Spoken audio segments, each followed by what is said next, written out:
Log recording. It's 6:53 in the morning Pacific Standard Time. It's still the 29th of July, 2023. The Weaver, John C. Roseman, California. Yeah, I did a diary of the Griever named John Weaver, and I was sending it over to Beau of the Fifth Column, and not to mention to Artist in Recovery onto YouTube.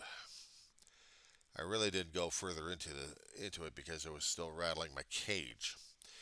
Art, or actually Daryl, actually did put up a story regarding Whipped Peter. I think I saw that one yesterday. Those images were very striking about it. But they were also showing it from someplace I just can't remember just yet.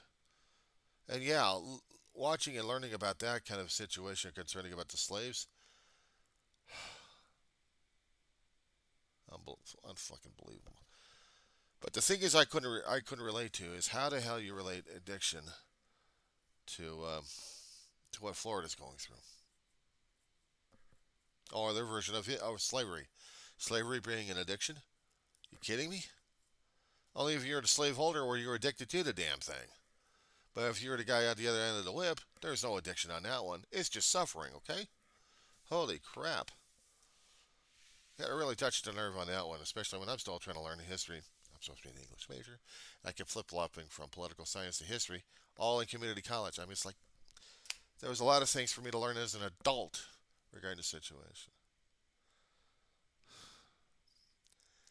At times, I could go into an AA meeting when I was with my brother. And that's what makes it hard for me to kind of talk about going through the program because my brother and I were doing everything. Best of friends were going doing things left and right. Not to mention trying to stay recovered for each other or being in recovery. Dave got through it first. He kept trying to educate me throughout the decades until I damn near killed myself and the other people. And I had to hit bottom. I had to find out there is a higher power out there still trying to keep my ass alive. I tried to talk about this once and tried to talk about it in detail, but Google and YouTube, those pesky algorithms say, no, your details are no. You don't post them. But it's my story. My story for survival at this point over here. I had been sinking and sinking further and further into more depression and more anger. I was hating life and I was hating myself. And every time I kept looking at Dave, it seemed like I wasn't loving him, I was hating him more. Yeah, we tried to have fun. Yeah, we did things together and did things as a family at times, yeah, but at other times I feel like, why the hell am I still here? I had dreams of leaving left and right and being alone. Leave me the hell alone. Just leave me the hell alone. Sinking further and further into that damn quicksand. Got to a point where I just wanted to say, screw it all. I'm gonna die. I'm gonna die anyway. But it gets murky on me anyway regarding my damn demise at this point over here. I mean, I remembered going over to work. Barely remember trying to get myself together at home that day. When the days start blurring like crazy, you know things are just screwed up. My brother had told me what my brain had just fried me out on. Just totally blocked it all out. It's like trying to remember something traumatic back at the age of 4 years old of heart surgery, of you going up and back down, and seeing the body mutilated, cut open, and being worked on. Some memories just refuse because they're that traumatic.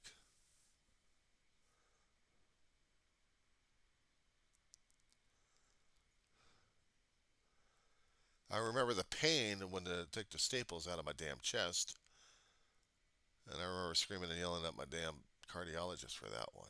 Oh, God. Ma was having a conniption fit on that one. Where the hell did I learn the words from? Well, guess where, Ma?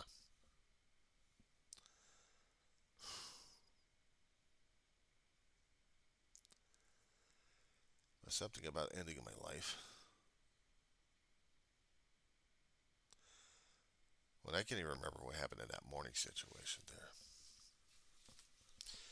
You remember the stories morning, you remember the damn memories because the brain still blocks out the shit. I came damn close to killing people. And if I actually had weapons with me at the time when I was going to my job site, I wouldn't have been here in the first place. But no, the only weapon I had was my mouth.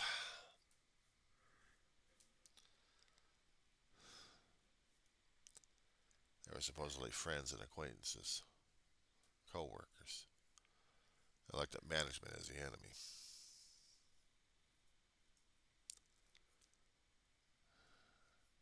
They were representative of the companies and they were corporate kiss asses.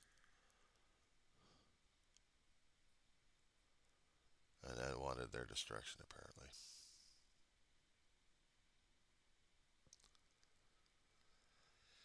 If I had the weapons. News cycles like these things are almost like a dime a dozen on a lot of occasions. Who would pay attention to a call center in an insurance company being used as target practice?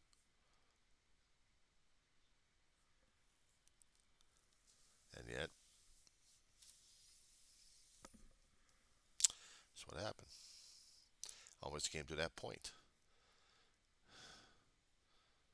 I'm grateful for right now that I didn't have that opportunity or the equipment necessary to make it happen. Because it's humiliating, humbling, and it scares the living crap in you when you wake up from your own self delusion in the middle of a sidewalk and you want to run into the street and kill yourself. I couldn't make my voice louder or clearer to anybody else in the damn HR department getting dragged down there by security. And then told they were going to be putting me on a 3-day thing because of this and that, and I just went off on them. I just literally, verbally went off on them. I don't even remember what the hell I said to them.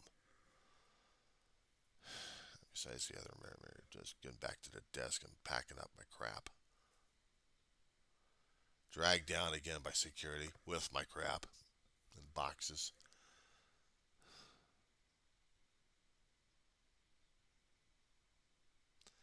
Would have been touching, would have worked if I just yelled and screamed my head off on the damn call floor. No, I yelled and screamed at the guys again and I just walked out.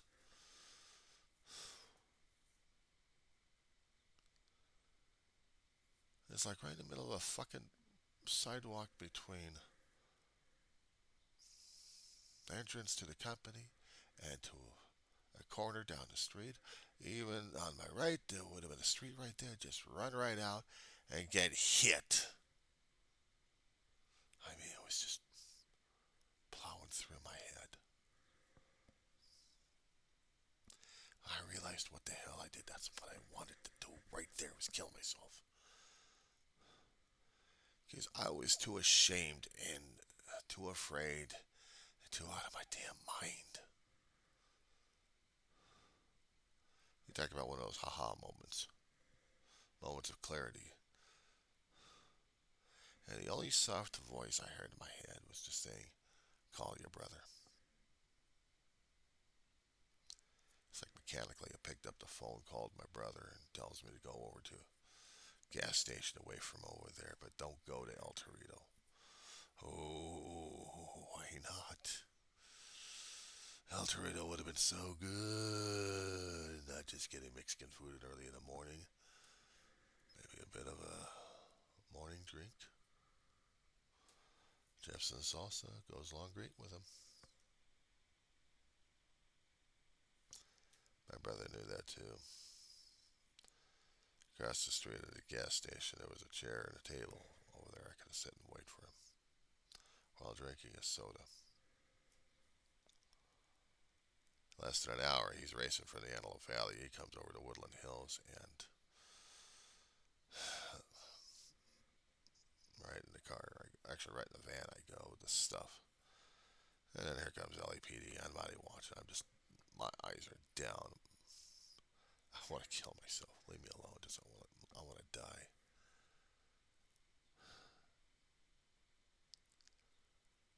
I wanted to die. My brother's driving me home. And all I wanted to do was open the damn door. He's got the door locked. I was going to toss myself out there and just kill myself and end it all. Didn't matter how my brother would have felt or my mother would have felt or anybody else that actually gave a shit about me. I damn near came close. If I was given the opportunity, if I was given the tools, that would have been something written in the Daily News and the Los Angeles Times concerning about a call center in Woodland Hills. You fill in the blanks on that one. I tried to talk about this story. As I said before, YouTube and Google have this conditions.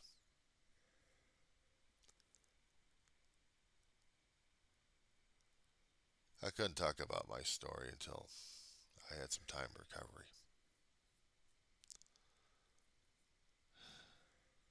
Here's the thing. I understand that there's a power greater than yourself to restore your sanity. It's a long road and a long journey on that one. After a while, I was actually able to tell the story. But I had to tell it to first two guys that I didn't even know really well. And tell it to myself. What the hell happened? Exactly what the hell happened? Back then, I could have talked about anything regarding medical insurance. I could have talked to you anything concerning about HMOs, PPOs, EPOs, and God knows what else. And shut up, computer. I know about that word. Updates and wants to reboot again. Pain in the ass, computer. Anyway, if I was going to be a counselor, I would have to go through classes for it. It would also talk about medical terminology. It would talk about how the body would work, anatomy at that point, neurochemistry, psychology at this point, and then probably other things I don't know about. We don't have drug counseling over at the community college. In different schools, maybe, but not here. At least not that they have put up into their offering classes. So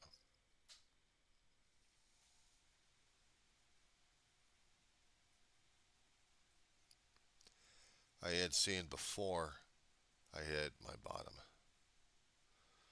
Everybody else struggling for sobriety. A few times they would come into the meeting halls drunker than shit. There was one time this one guy who was at a karaoke. He was getting rattled because I was singing a couple of songs that rattled his cage.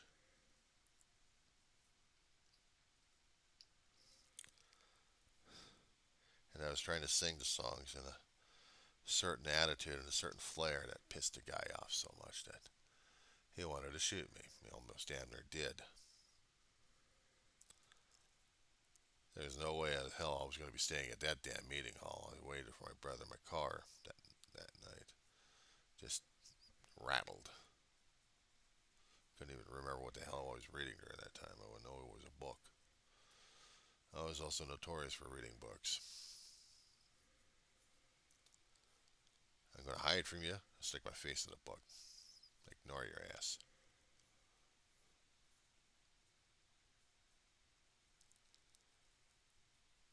But you don't shoot at a guy and expect him to be not rattled by it.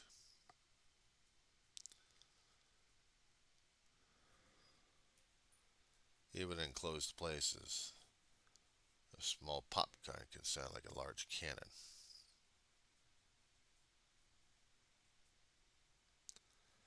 Yeah. Got to a point I'm just going to start mouthing off to people left and right, apparently. Pissing off enough of the recovered alcoholics. They wanted to not lynch me, but beat the living crap out of me as they're going to be reading me the big book at me.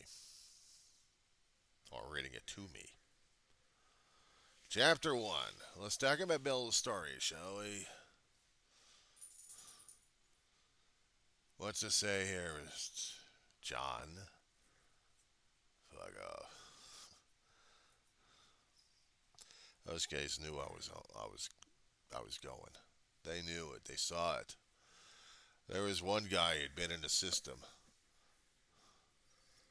Joe. Joe Gomez, God rest his soul.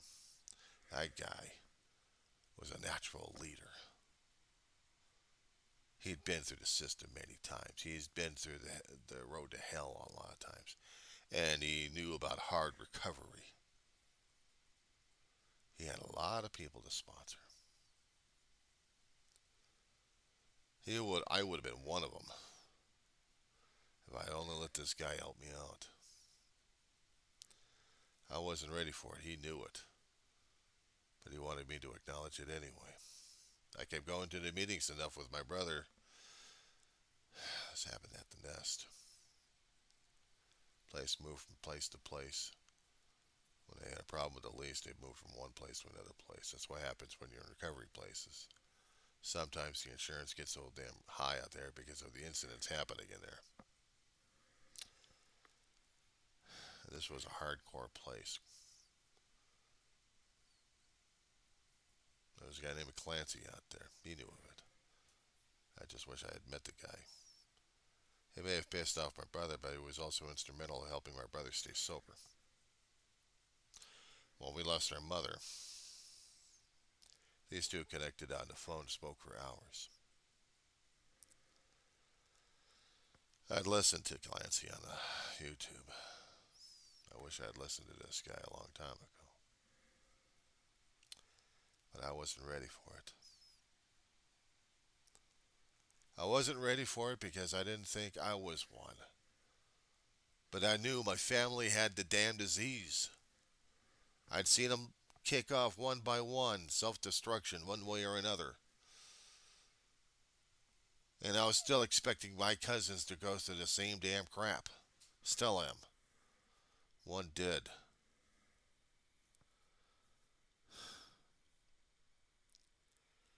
It was like maybe about nearly a year, or within that year,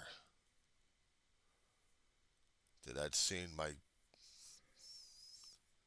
cousin Tony go through it. She had gone through a lifetime of drug addiction and alcohol. And she tried to recover and then get sick. Recover and get sick. She died in a hospital. I don't know if her daughters were around him or not. One of them was a nurse. She tried to take care of her mother, but sometimes it was too much for her.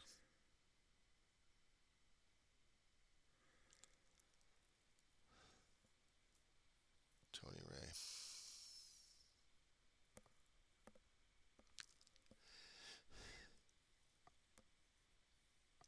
I loved her when I was a young kid. I'd squeeze her like crazy. I'd squeeze the middle sister and the third sister. Wouldn't have me. She was just that stubborn. Hugged her anyway. It was hard as hell for my brother and I to go to our cousin's memorial. There was a service done at our youngest's house. She had already gone through a hell of a lot too. She'd already lost a husband. I think she had kids. I'm not quite sure. I lost track of her. I don't know if she's still alive or not. She may have been stubborn, bossy. I still had affection for her.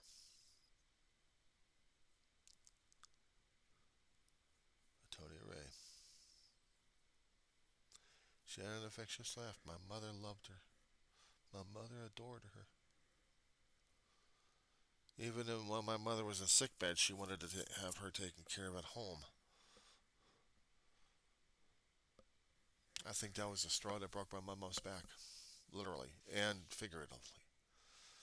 She was just going downhill after that. My brother and I did everything we could to take care of Mom for the last several years of her life. I mean, besides being with her for all of our lives anyway, growing up, but Mom became bedridden and then stayed in there. And everything else went hell in a handbasket. So was her memory and everything else. We did the 24/7 on her at home until she passed. Took a hell of a lot out of us, that's for sure. Went to a lot of meetings during that time, I remember. I could tell my story to people left and right in the meeting halls and not worry about anybody else censoring me. But the hardest thing to do is talk about your loved ones when you lost them, and then have to expect to keep a straight face, keep that veneer and facade on.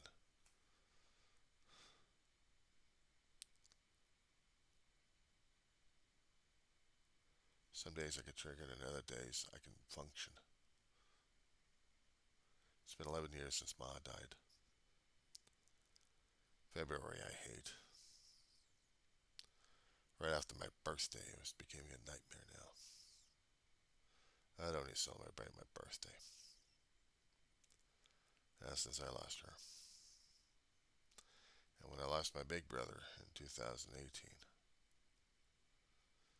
it just seemed like the holidays were a waste. But I tried to keep up the appearances. Kind of reminded me of a damn show my mother watched a lot. Keeping Up with Appearances. She loved British comedies.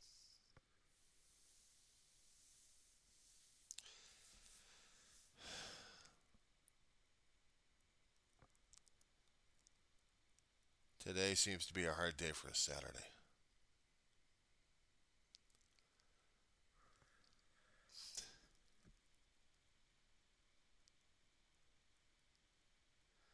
I'm not going to apologize if I'm going to be shedding tears at this point over here if my speech patterns become screwed up. I'm not apologizing for it. I'm feeling it. A damn roller coaster. I'm feeling how things are turning out to be screwed up one way or another. What I'm supposed to be, and I don't know what the fuck I am anymore. All I know is I'm getting my ass kicked on this one.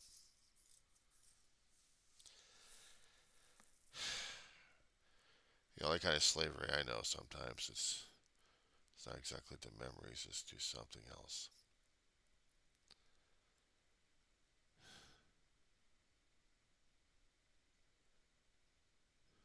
I don't know why I was telling my story. Haven't told it in a hell of a long while. Not in complete gory detail like I usually would tell them in the halls. It's not exactly a story you can try embellishing on. It's a horror that you don't even want to deal with, especially when it's your own damn story. How can you communicate that effectively to the other person? How can they understand what the hell you're going through unless you tell it to them? And then either they identify with pieces of it or they don't.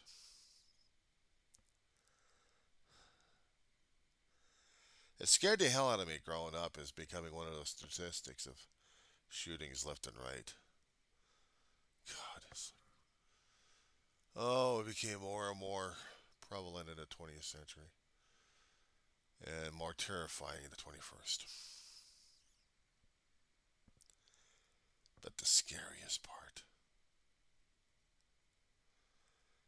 I could have been one of those damn statistics pulling the frickin' trigger.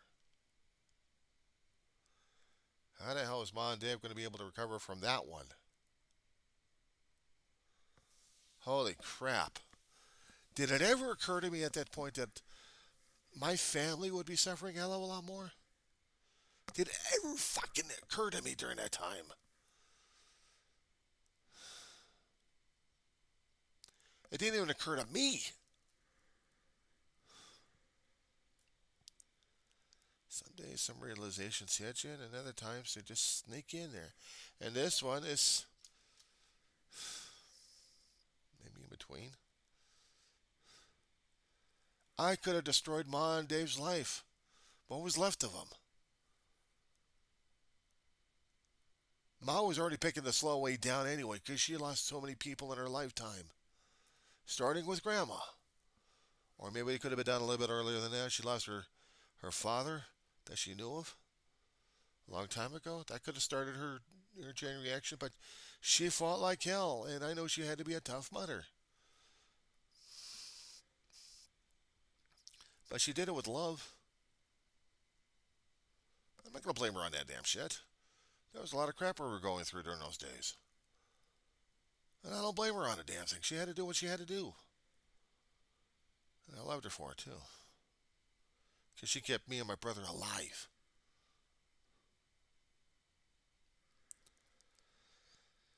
And whatever things that she'd done in her life,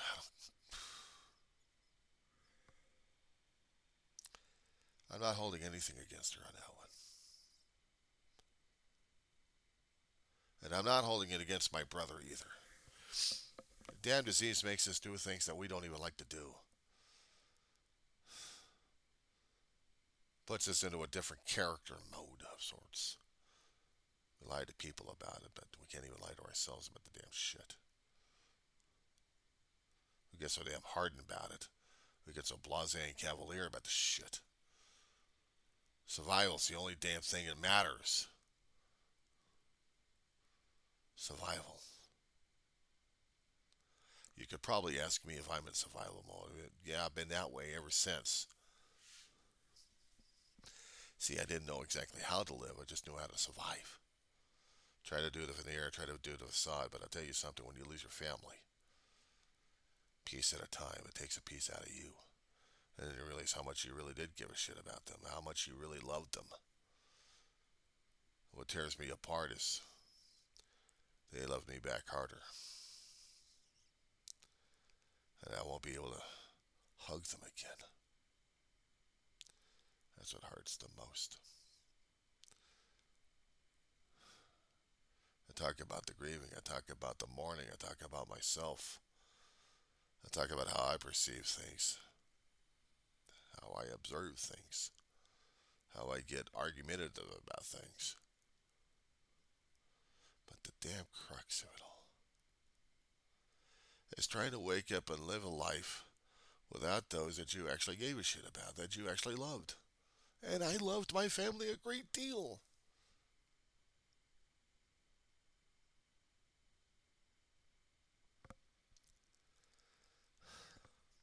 I don't know if these guys can actually understand that. Maybe they do. And they're still trying to put a happy face and trying to get on with life. And me, I'm still a miserable sorry son of a bitch. I'm sorry. I am not under anyone else's expectations of trying to live a life under their standards. My standards are a shot to hell. But I wake up, I survive, and if I happen to go through, without going through an emotional roller coaster of a sort, without breaking down and then going through it all, to be honest, I got a lot of implementations here that could end my life.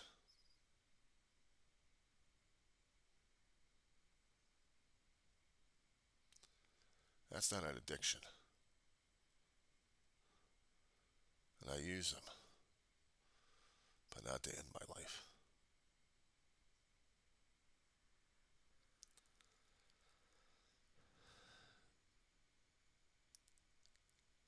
I'm not ready to meet him yet. Hell, I'm not even ready to meet my higher power, who I call God.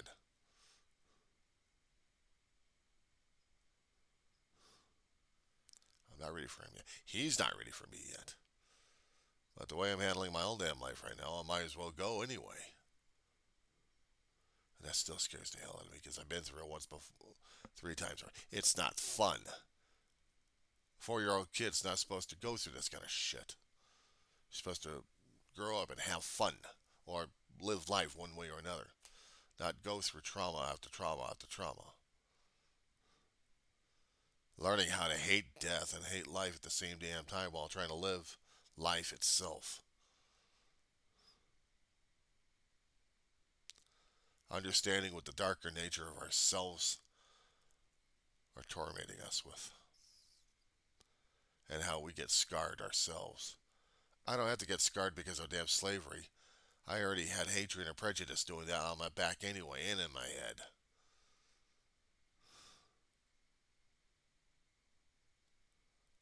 Yeah, it made me discolored of a lot of things, but I still had to fight it back because they're just humans. And they still held my attention. They commanded my respect in different places I'd been to.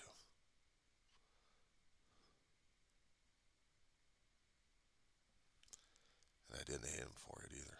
I'd hate myself more often because I wasn't what I should have been. A better human being. No, I was just gutter trash. My mother kept thinking I was special. I wasn't special.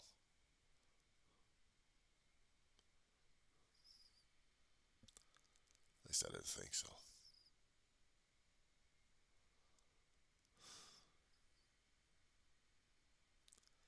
See, yeah, a lot of self depreciation about myself.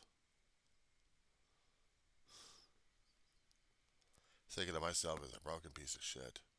And I don't mean a damn thing to anybody else. And here's the thing. It's the same damn thing, and the same damn thing I keep running into people who are feeling the same damn shit before they kick off. They chose the actions. They chose it before anything else could happen, but they had to make that decision, that choice. I made mine a long time ago. Now I'm just trying to live and try to survive as much as I can, even after my family's passage. Everybody that I cared about, that I really loved, is gone. The ones that actually tried, well, actually, they hadn't tried. They're just ghosts now. Physical, but still ghosts. This is not the thing where I'm saying, pity me, pity me. This is the same kind of shit I would hear myself talking in a damn meeting hall, telling my story and how it is, and how I'm still trying to survive and cope with life on its own terms. Life forces me to live on its own terms, not my own. We don't have anything negotiated. It says I jump. Try that again. It says, comma, I jump. Period. All right. I guess enough said on that one. I wasn't going to say anything more about the Florida politics at this point over here unless I want to start throwing up on DeSantis just for the fun of it. I swear to God, we're losing our fucking democracy in this one. But I had to get my story out. Even if I had to short clip the damn thing. Fuck. It seriously pisses me off that certain things that I would really get into that Google would have a problem with, and so would YouTube. When you start talking about the M word, or the K word, or even using the G word, it has conniption fits, especially when you're trying to use them in different contexts. Well, my context was self destruction. Mine. And anybody else who was going to be getting in my way at that time. You might ask me if I hated life during that time. Confused as hell, hated myself more.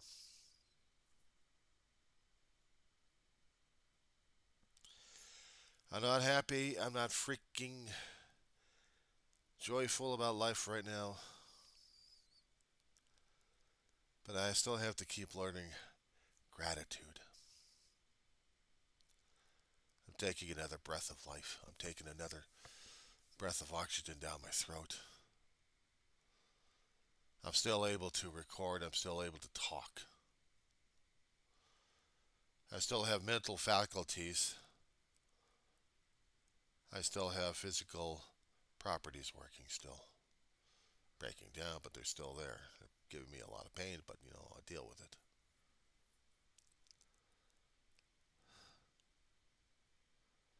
And then again, I look at the external forces and it scares the hell out of me.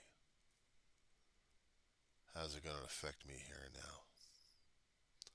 Reason why I trap myself.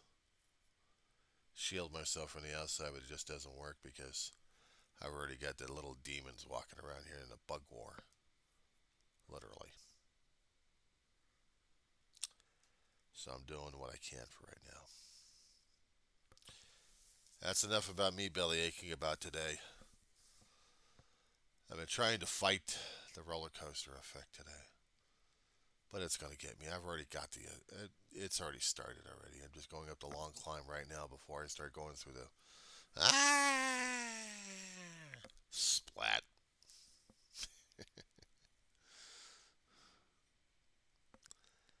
Sometimes I have to do a self depreciation chuckle.